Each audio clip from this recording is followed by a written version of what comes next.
Rishabh recording studio करियापुर।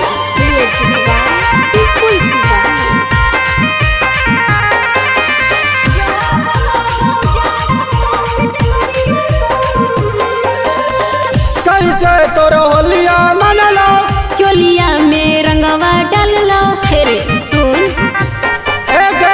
कैसे तोर होलिया मनलो चोलिया में रंगवा डाललो रांगव निहुराई के की रांगा होगे खाड़ा रांगव निहुराई के की रांगा होगे खाड़ा और चाटी चाटी ढोढ़िया केहू खोलो साया के नारा जब लगौ जाड़ा तो कुछ करिया करो खड़ा।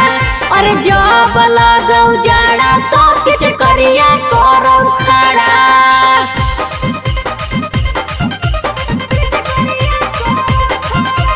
Mix by Raja Arya.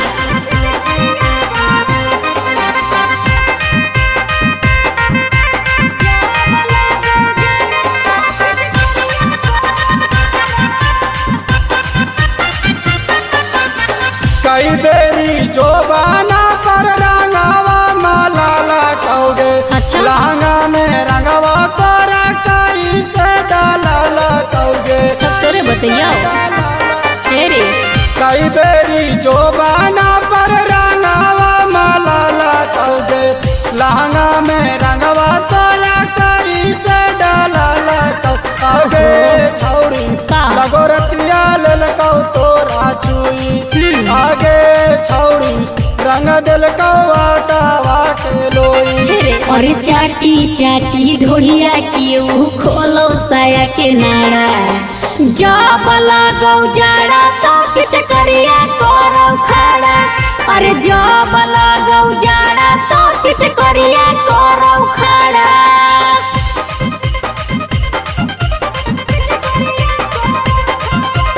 Mix by Raja Arya.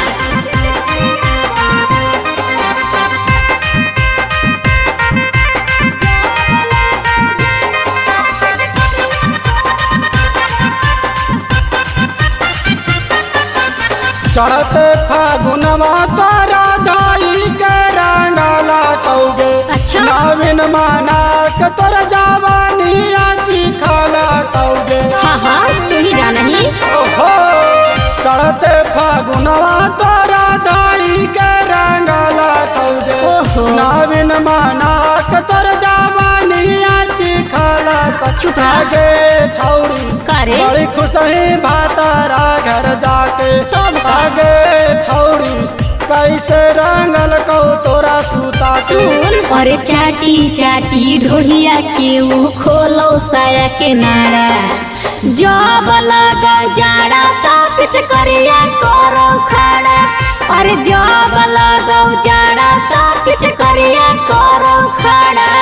Rishabh recording studio करियापुर।